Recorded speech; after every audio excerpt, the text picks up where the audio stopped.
Bonjour, bienvenue au cabinet Un mot, un râteau. Comment puis-je vous aider aujourd'hui? D'accord. Je vois. Bon, alors je vais voir ce qu'on a au stock. On a été un petit peu dévalisé, je vous avoue. Merci le confinement. Ah bah la vie 24 heures sur 24, c'est pas toujours évident. C'est sûr que tous les commerces n'ont pas à se plaindre. Enfin bref.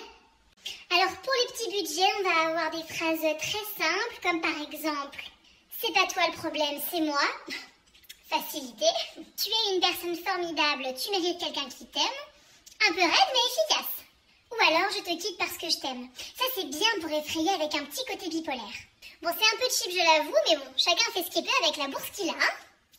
Alors après, si vous êtes prêts à dépenser un peu plus, on a « Je ne sais pas si je suis à la hauteur, mais je préfère prendre du recul et rompre ». Honnête. Je nous sens très proches, mais cette complicité est plus de l'amitié. Ça pique un petit peu celle-là. Il vaut mieux qu'on se sépare avant que je te fasse souffrir. Bon là on joue la carte du crevard, Et puis alors après, si vous espériez une rupture un peu plus noble, un peu plus belle, on a toutes nos phrases de rupture inspirées des plus grands classiques de la littérature. Va, je ne te hais point. Ça c'est une rupture tout en euphémisme comme Chimène dans le Cid. Adieu Seigneur, régnez, je ne vous verrai plus. Bérénice, claire et nette. Bichette quand même. Ayez le plaisir de savoir que pour vous mes sentiments sont éternels. Mais je vous prie de ne plus jamais essayer de me voir. L'élégance de la princesse de Clèves. On remarquera que c'est toujours les meufs qui encouragent de quitter les mecs, mais... Bref, vous avez choisi? Pardon? Ah, vous vous êtes trompé de bureau? Vous n'êtes pas là pour les fins de relation, mais pour les fins de séquence? Troisième bureau à droite. Bonjour et bienvenue dans ce dernier cours, le cours bilan sur notre séquence Dire l'amour. Et oui, c'est déjà fini, il faut donc bien conclure. Dans ce cours, on va pas noter beaucoup de choses, mais quand même quelques petits points sur lesquels je vais vous demander de réfléchir. Donc je vous laisse comme d'habitude prendre une feuille simple à grands carreaux et puis vous notez en vert, bilan de séquence et c'est parti. Donc la majorité des informations que vous avez besoin de mémoriser en cette fin de séquence se trouvent dans le document PDF que je vous ai envoyé. Donc on va reparcourir tout ça ensemble et on va commencer par lire les notions essentielles qu'il faut retenir dans cette séquence. Donc je vous laisse prendre le document PDF. Si vous ne l'avez pas, ça s'affiche à votre écran juste après. Et on y va donc pour le tableau résumé de toutes les notions de cette séquence. Premier point important, on a donc étudié principalement de la poésie lyrique. Donc on va reprendre point par point le lyrisme, qu'est-ce que c'est, comment ça se représente et comment est-ce qu'on peut l'interpréter. Donc on y va pour l'origine du lyrisme. Donc c'est écrit que depuis l'Antiquité, poésie et musique sont associées à travers la légende d'Orphée, le premier poète. Fils du roi de Thrace, il reçut d'Apollon, dieu du chant, de la poésie et de la musique, une lyre pour accompagner ses chants. Sous le charme de sa poésie mélodieuse, il domptait toute la nature. La poésie était lyrique au sens propre. Et oui, je vous rappelle que le sens propre, ça veut dire que c'est concret. Et donc ici, c'est écrit que la poésie était lyrique, puisque c'était vraiment l'idée qu'avec une lyre, on allait pouvoir chanter la poésie, et donc lié avec l'idée de mélodie. Donc ça, il faut vraiment que ce soit ancré dans vos têtes. Quand on parle de lyrisme, on parle forcément de sonorité, de musicalité. Parce que l'origine du lyrisme, c'est la lyre d'Orphée, le fils du dieu du chant et de la poésie. Donc les poètes lyriques ensuite qui se sont inspirés de ce mythe d'Orphée, on les retrouve principalement plus proches de nous que de l'Antiquité. On a commencé à étudier des poèmes du XVIe siècle. Donc ici, petit bilan chronologique de l'évolution du lyrisme en poésie. C'est parti. Donc au XVIe siècle, le lyrisme a le sens figuré actuel qui exprime des sentiments personnels. Les poètes comme Louise Labbé utilisent en particulier le sonnet, venu de la Renaissance italienne. Donc souvenez-vous, c'est ce qu'on a dit dans le poème Je vis, je meurs, où ici la poétesse se servait de la poésie pour exprimer toutes les contradictions qu'elle ressentait à travers l'amour, à la fois la peine, la joie, la souffrance et le plaisir. Et donc ici, le lyrisme, c'est vraiment l'expression des sentiments personnels. On a vu un autre poète du XVIe siècle, je vous laisse rembobiner dans votre mémoire, dans notre première séance, enfin la séance 2 sur la naissance de l'amour. Pierre de Ronsard, c'est bien. On y va pour la suite. Au XIXe siècle, les poètes romantiques, comme Victor Hugo, expriment leur souffrance et leur joie, leur soif d'absolu. Le genre poétique reste codifié, les types de vers et de rimes sont réguliers. Donc nous, comme auteurs du XIXe siècle, on n'a pas étudié de poèmes de Victor Hugo. Par contre, idem, je vous laisse rembobiner, faire pause si besoin pour chercher dans votre classeur. Mais donc on a étudié un poème de Rimbaud, le dernier qu'on a étudié, le poème roman. Et donc ici, ces poètes-là appartiennent au XIXe siècle principalement au courant romantique. Alors attention, rien à voir avec la définition que vous avez et qu'on a plus communément au XXIe siècle du romantisme. Ici, c'est pas juste le fait de vouloir courtiser la personne aimée, pas du tout.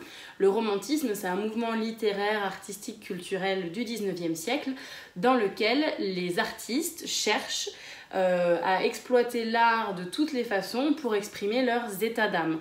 Et là, c'était bien ce qui est écrit, exprimer à la fois les souffrances, les joies. Et vous voyez que le mot qui est surligné, c'est soif d'absolu. Qu'est-ce que c'est l'absolu? En fait, c'est de vouloir tout. Et souvenez-vous, ce qu'on a dit sur Rimbaud, le fait qu'il ait beaucoup fugué, qu'il ait fait beaucoup de choses dans sa vie, ça a été un grand poète très jeune, ensuite il est parti en Abyssinie. Et en fait, c'est cette quête de vouloir tout connaître, tout savoir et tout expérimenter. Et au XXe siècle, les poètes comme Paul Éluard et Robert Desnos refusent les contraintes d'écriture et visent à davantage de spontanéité et de liberté de création. Donc on n'a pas trop eu le temps, je vous ai pas trop fait étudier, enfin pas du tout d'ailleurs, de poèmes du XXe siècle, mais vous verrez à la fin du bilan, il y a un petit corpus, je vous ai rajouté 4-5 poèmes qu'on va pas du tout étudier en détail, mais c'est pour que vous lisiez un petit peu et puis que vous enrichissiez votre culture littéraire. Et dedans, vous retrouverez un poème de Paul Éluard. En tout cas, ce dont il faut se souvenir, et là c'est valable pour tous les genres littéraires, que ce soit la poésie, le roman, le théâtre, etc. Au XXe siècle, les artistes cherchent à s'affranchir des codes. Qu'est-ce que ça veut dire s'affranchir? Ça veut dire se détacher. Et donc ici, on oublie un petit peu la forme fixe, on oublie un petit peu les contraintes littéraires et on cherche plus de liberté pour justement exprimer davantage, ou en tout cas exprimer plus précisément les ressentis et ce que les auteurs ont au fond d'eux. Et donc au niveau de la forme, vous voyez que la poésie du 19e reste quand même codifiée, on garde toujours le vers fixe, on garde le vers classique, on garde une forme relativement fixe, donc vous allez retrouver dans cette poésie souvent des octosyllabes, des décasyllabes ou des alexandrins. Donc le courant lyrique, c'est un courant qu'on retrouve à travers les époques, on peut en parler à l'Antiquité, au XVIe, au XIXe, au XXe, etc.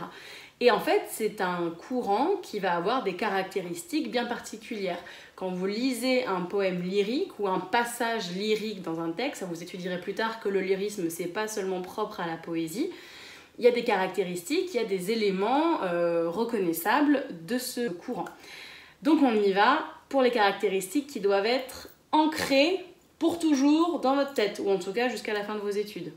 Donc première caractéristique du lyrisme, le poète parle à la première personne du singulier et utilise le vocabulaire affectif. Donc ici, si vous vous souvenez bien, dans les poèmes lyriques qu'on a étudiés, à chaque fois c'est le poète qui parle de soi, d'accord? Et un vocabulaire affectif, c'est un vocabulaire des sentiments, des émotions, des sensations. Donc on est dans quelque chose de très subjectif et qui part vraiment du ressenti profond et intime de l'auteur, du poète. Ensuite, on y trouve des interjections et des apostrophes, des phrases exclamatives et interrogatives. Donc ici, plein de procédés qu'on retrouve au niveau de la forme, au niveau du type de phrase. Donc les interjections, c'est quand vous avez des expressions des sentiments comme O, A, etc. Donc AH, OH. Les apostrophes, c'est quand on s'adresse à quelqu'un. Donc là, c'est pas du tout le signe de ponctuation, c'est le fait d'apostropher quelqu'un. Le verbe apostropher, c'est s'adresser à quelqu'un. Donc ici, le poète, il peut s'adresser au lecteur, il peut s'adresser à quelque chose d'abstrait qu'il va personnifier, comme par exemple le temps, la nature, au temps, ô nature. Et c'est là où on retrouve ce qu'on appelle l'apostrophe lyrique, c'est quand vous avez le O avec l'accent circonflexe. Ça, c'est typique du lyrisme et en fait, ça veut dire qu'on s'adresse au mot qui suit. Ensuite, vous avez les phrases exclamatives et interrogatives. Et bien oui, parce que c'est le type de phrase qui permet d'exprimer au mieux les sentiments. Hein, l'exclamation, ça peut être l'emportement, la colère, l'étonnement. L'interrogation, c'est les doutes, les questions, etc. Donc vous avez une ponctuation qu'on appelle expressive. Vous avez très peu souvent seulement des points ou des points de suspension. Hein. Il y a souvent aussi de l'exclamative et de l'interrogative, donc caractéristique du lyrisme. Ensuite, il y a un travail sur le rythme, sur les sonorités, sur la musicalité propre au langage poétique. Donc là, vous voyez qu'on repart vraiment aux origines du lyrisme avec Orphée et Salyre qui chantaient la poésie. Et c'est vrai que lorsque vous étudiez de la poésie et plus particulièrement de la poésie lyrique, vous devez faire très attention, ou en tout cas, vous devez bien regarder les jeux qu'il y a sur les rythmes et les sonorités. Donc ça, souvenez-vous, dans le vocabulaire de la poésie qui maintenant est maîtrisé évidemment par cœur. Si c'est pas le cas, vous me le reprenez et vous allez sur Learning Apps faire les activités, même si c'est déjà fait.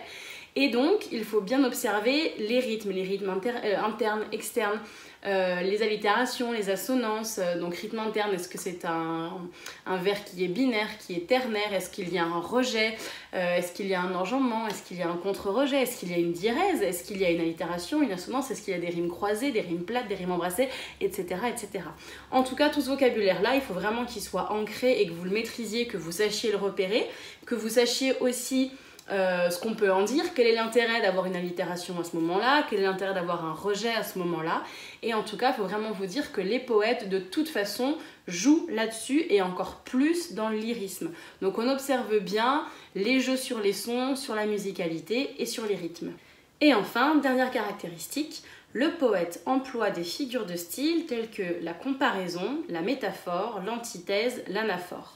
Donc de manière générale, en poésie, énormément de figures de style. Donc toutes les figures de style que vous avez déjà étudiées cette année, que vous avez pu étudier en 5e, en 6e, que vous étudierez en 3e, tout ça, on le retrouve beaucoup en poésie. Souvenez-vous que le but de la poésie, c'est de jouer sur les sens, jouer sur les significations, jouer sur les sons, et donc jouer sur les images. Et donc forcément, les figures de style, c'est ce qui permet au mieux d'exprimer le sensible, d'exprimer l'implicite, de faire passer des émotions, etc. Donc ici, la comparaison, ça normalement ça devrait être clair dans votre tête. La comparaison, c'est quand on compare deux choses avec un comparant. Par exemple, comme, tel que, autant que, etc. D'accord? Par exemple, l'amour est comme un soleil. Ici, vous avez l'amour qui est comparé à soleil grâce au mot comme. D'accord? La métaphore, même principe, sans le mot de comparaison. Donc au lieu de dire l'amour est comme un soleil, vous allez dire l'amour est un soleil. Vous voyez bien que concrètement, l'amour n'est pas un soleil. Mais ici, c'est une métaphore et donc il faut comprendre qu'ici, le poète compare l'amour à un soleil. Ensuite, nous avons l'antithèse. Alors ça, c'est une figure de style qu'on a vue dans le poème de Louise Labbé. C'est le fait d'utiliser des expressions opposées dans un même vers ou dans une même phrase. Par exemple, je vis, je meurs. J'ai chaud, j'ai froid. Je sèche, je verdoie. J'ai grand plaisir en endurant maint tourment. Donc plaisir, tourment. Et donc ça, l'antithèse, ça permet d'exprimer le fait qu'on ressent des choses opposées, des choses extrêmes. C'est aussi beaucoup utilisé, vous verrez plus tard, en argumentation, pour démontrer les choses qui ne sont pas logiques, qui ne vont pas ensemble, par exemple. Mais en tout cas, figure de style à mémoriser. Et pour terminer, nous avons l'anaphore, qu'on a étudié dans le poème de Rimbaud, Roman, où lorsqu'il répète « vous êtes amoureux » au début de deux vers. Donc l'anaphore, je vous le répète et je vous le rappelle, c'est la répétition d'un même mot ou d'un même groupe de mots en début de vers ou de phrase.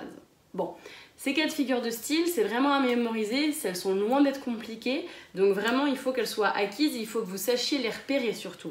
Donc savoir les repérer, les reconnaître et surtout ensuite le plus important, dire quel effet est-ce que ça fait.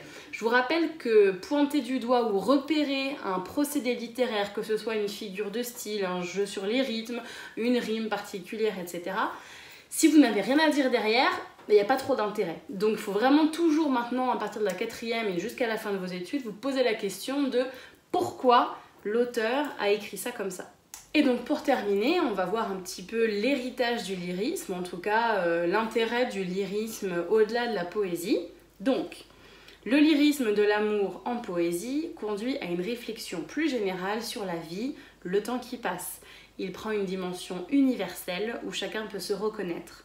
En peinture, ce lyrisme s'exprime chez Marc Chagall à travers la composition onirique du tableau, le choix des couleurs fortes et la force symbolique des éléments qui le composent. Donc ici, ce qu'on a vu en tout début de séquence et ce qu'il faut retenir, c'est que le lyrisme a une dimension universelle.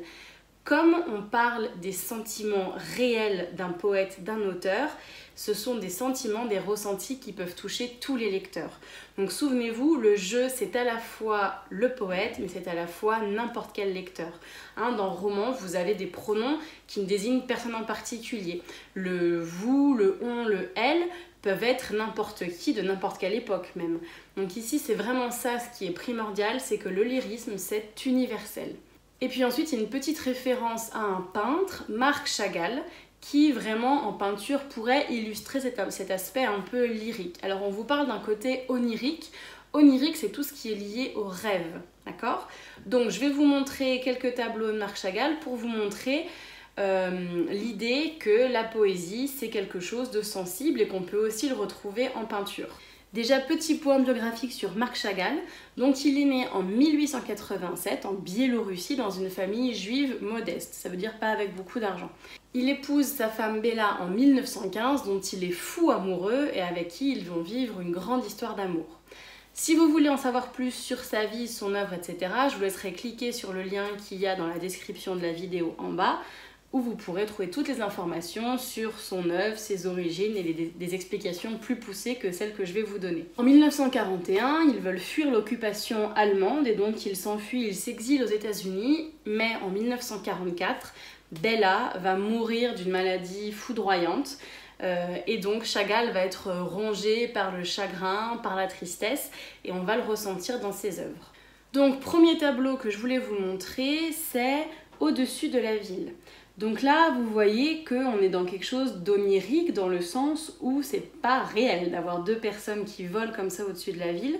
Donc le style est volontairement épuré, qui se veut pas réaliste, c'est normal. Je vous rappelle qu'on est dans le ressenti et quand on rêve en général, on n'est pas du tout dans quelque chose de réel, rien n'est logique, rien n'est concret. Je vous laisserai aller voir le film Inception qui en parle beaucoup mieux que moi. Chagall a souvent peint des personnages qui flottent dans les airs, créant un univers du coup fantastique, onirique, entre rêve et réalité.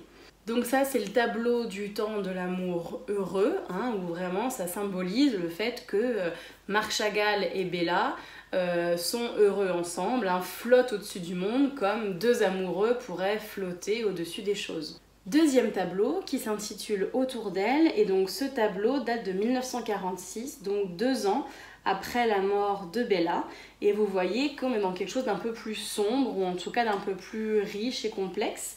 Donc ici, vous voyez que Chagall, il n'obéit pas du tout au traitement traditionnel de la perspective.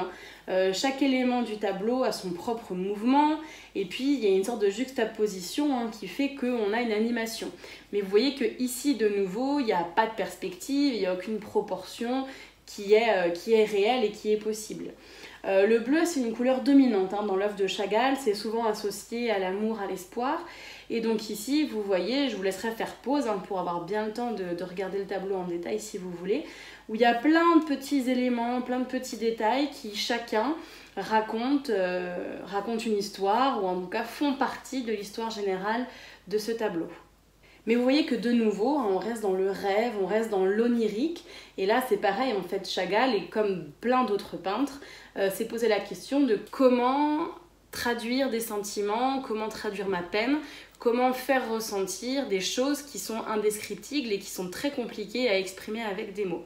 Et ça, c'est quelque chose qui va traverser la majorité des artistes, que ce soit des peintres ou des auteurs, c'est comment exprimer l'indicible. L'indicible, c'est ce qu'on ne peut pas dire. Comment exprimer des choses qui sont extrêmement fortes, mais qui sont très compliquées à mettre en mots, à mettre en images. Et donc Chagall fait vraiment partie de cette veine d'artiste qui cherche à exprimer le ressenti, les sentiments, etc.